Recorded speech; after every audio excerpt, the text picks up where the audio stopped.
To add patients to your copy of DGL Practice Manager, the first thing you need to do is open the patient details screen.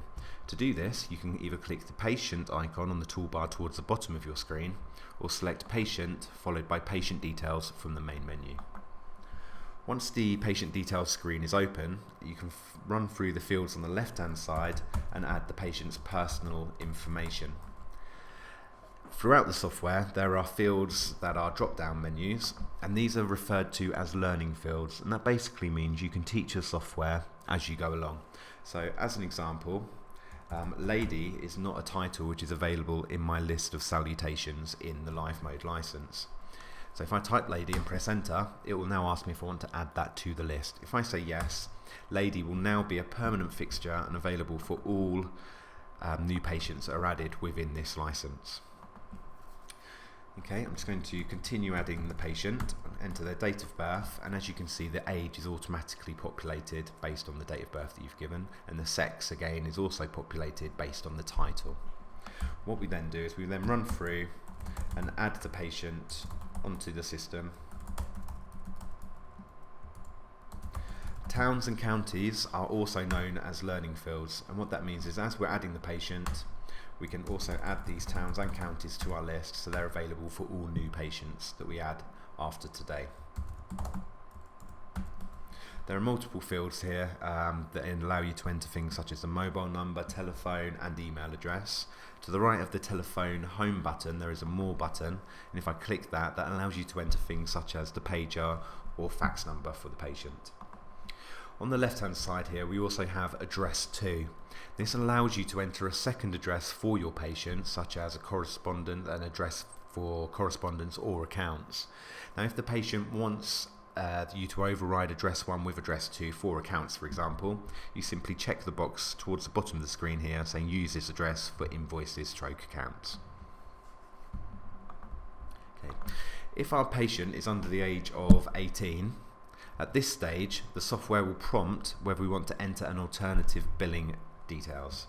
And what this means is because the patient is under the age of 18, we're going to assume that we're going to send the bills to the parent or guardian.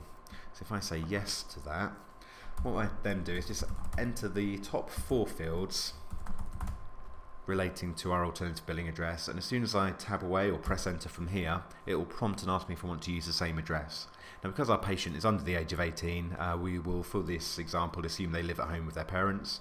So I will click yes here, and that will auto-populate the address fields based on the patient which you've already entered. Here, which is quite useful, if the alternative billing address is a next of kin, you can check this box here, add these details to next of kin, and click OK. And what that will do, that will populate this field here, the next of kin tab in the bottom right hand section of the patient details screen.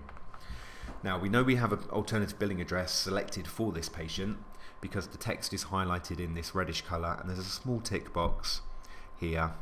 Now to access the alternative billing address without adding a new patient, you can simply click the magnifying glass directly to the right of the alternative billing address wording, like so, and that will bring up on screen the changes we've just made. If you want to make any amendments to the screen, you simply click into them and make the change and click OK. Okay, the next section of the patient details screen is this section here in the top right hand corner. Now this is where we link people to the patient, such as the GP, solicitor, clinicians and insurance company. Now all of these fields work in exactly the same way and are fully searchable by surname. So if I'm looking for a GP, I would type the surname of the GP and then search for that GP. Now to do a search, you have to click the magnifying glass which is directly to the right of the field that you're searching for, or as long as that field is highlighted in the yellow, you can press F2 on your Windows based keyboard to bring up your GP database. Now my GP database is currently empty, so to add a new GP I simply click add new GP and fill out all of these fields and click OK. When I click OK, that GP will now appear in my GP database and will be accessible for all future patients. With GPs, we have an NHS GP database, which means 9 times out of 10 you won't manually have to enter the GP's details. And to bring up that database, simply click the button here, which is highlighted in blue. That will then connect to the cloud. So this database isn't stored locally on your machine, and it is regularly updated by us. And as soon as I've done that, it's taken me alphabetically to the top of the SMIFs, as you can see. So what we do is we then find the GP that we were searching for, and click OK. What that will do is that will take that GP from the NHS GP database, insert them into the database in your copy of DGL Practice Manager, and assign that GP to the patient. So as we see here, C. Smith is currently the assigned GP to our patient Test DGL. In order to sever the link between a directory entry and the patient, you simply highlight the name and click delete. So then to re-add the GP, I'm going to again type the name of my GP that I want to add and click the magnifying glass. Now you can see Dr. C. Smith is in my list of GPs. If I click Edit GP, you will see that that NHS GP database has automatically populated all of these fields for you, including telephone number, GP code, postal code, etc. The only thing that database won't do for you is publish the full forename. So after adding a GP from the NHS database, if you know their forename, click Edit and update the name here, if known, and then click OK. And that is adding that GP to our patient. Now all of these fields here in the top right hand corner work in the same way. So if we're searching for solicitor, we simply type the name of the solicitor. If you don't type anything in a field and click the search, it will take you to the top alphabetically. If there is no solicitor in your database, you simply come in and click Add New Solicitor, type the details of the solicitor that you wish to add and their firm information, and then click OK. When you click OK, you'll be prompted if you want to enter the medico-legal information. If at this stage I click yes, I'll be able to enter things such as court, agent, if there's an other solicitor linked to the case, and obviously you'll be able to record all of their reference number and any notes. You can also record things such as when the date's due, the date the case was settled, when the report is dictated, etc. In addition to that, you can also track things such as notes, x-rays, blood requests in relation to the case. Now to do that, you go to the Notes X-ray Results Tracking tab and click the Add button. In this example, I'll choose x-rays, and then you put in who you requested them from, and then also record things such as the date they were requested, the date they are expected back, and then obviously make use of the notes and comments section here at the bottom. All we do to add those is click OK and OK again, and that's it, and then you continue with adding the patient. Okay, clinicians, you can record up to 10 clinicians per patient. On screen here you only see 2. That's because normally there's only 1 or 2 extra people you are linked to a patient, but as soon as you click into either the Clinician 1 or Clinician 2 fields, the box will pop up which will show you the full 10. And again, you simply type the surname of the clinician that you're looking for. Now a clinician could be across any speciality. They could be a GP, they could be a physiotherapist, a dentist, a neurosurgeon, etc. So all we do is simply search for the clinician we want to add. Again, if they're not in the list, we click Add New Clinician and fill out their personal information. Now insurance companies, your database will automatically be populated with the insurance companies, and as soon as I do a search, you'll see you've got the insurance companies here. If they ever contact you advising of a new postal address or anything like that, you can come in and click Edit Insurer and update the details as provided by the insurance company. To the right of the insurance company there is a More button. If I click that, the claim information dialog box will pop up on screen. This allows you to enter information such as the patient's pre-authorization number, membership number, plan type, and be able to record things such as the date the symptoms started or the date they were discharged from care. We also link in with a Bupa for membership number lookup. What that means is if I was to click this Find button it will search the Bupa database and reference the forename, surname and date of birth to see if they find a match. If they do, that would automatically populate the membership number field for you. The software is also clever enough to realise if the membership number is in an incorrect format, and it will tell you on screen that there's been an error in the entering of the membership number. Okay, the last section here is invoice 2, and this is by default who you would like your invoice addressed to. So if you, in this instance, it would be insurance company as our patient is insured.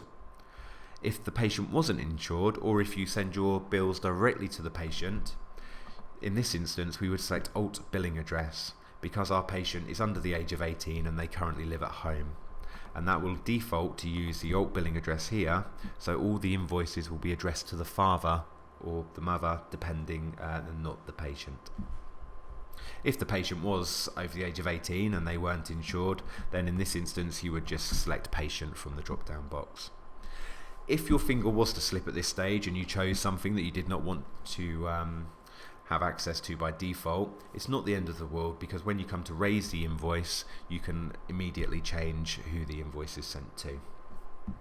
Now the last section of patient details are all of these tab sections. Now these tabs are configurable via a patient preference within the miscellaneous menu. Now the visits tab, the very left one here, will link in with the clinic and theatre diaries. As and when you book appointments for your patients, the fields here will automatically get populated with the appointment information for that patient. User defined is particularly useful and allows you to enter up to 7 fields of your choice. Now the examples provided here are solicitor reference number and category.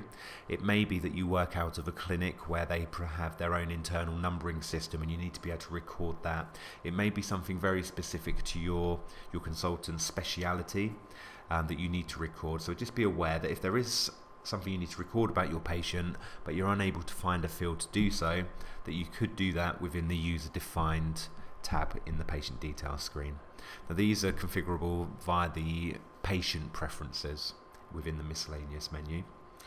The additional info tab allows you to record information such as referral source, ethnic origin, location of notes, and is a particularly useful tab there. The NOK, as I mentioned earlier, links directly to the next of kin, which is what we automatically updated when we added the alternative billing address to our patient.